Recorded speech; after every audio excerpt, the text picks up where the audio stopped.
Hello guys, ayan naipasok ko na yung ating gagawing pantry cabinet dito. Kahit na mabigat, may elevator naman. Yan yung iba.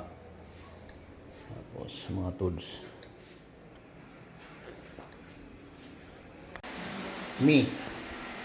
Didikit ko ba sa ilalim, sa likod? Hindi magagamit yung outlet oh.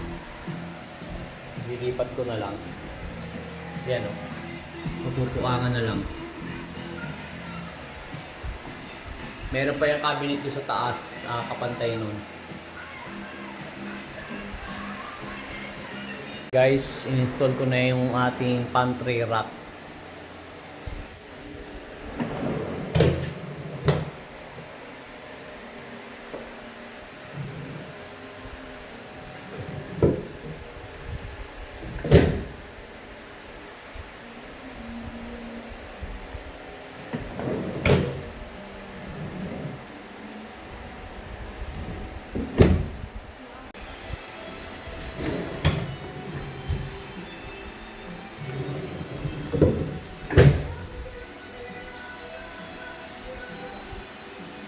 Inaalay ko lang para bukas pinturahan ko na siya, tapos kabit na yung door.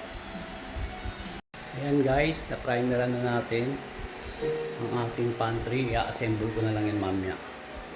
Pipinishin muna natin.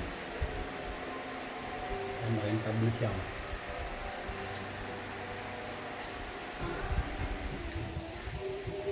Yung ating pinto.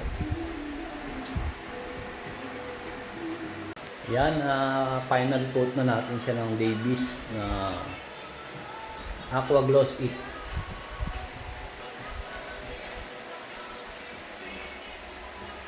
Maya pag natuyo na, assemble na natin yung pantry.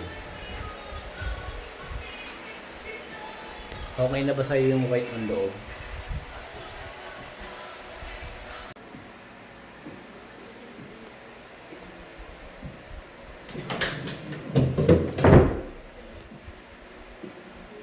Pantay dyan, pagdating dito, buang ng konti. So, kumisahan na naman.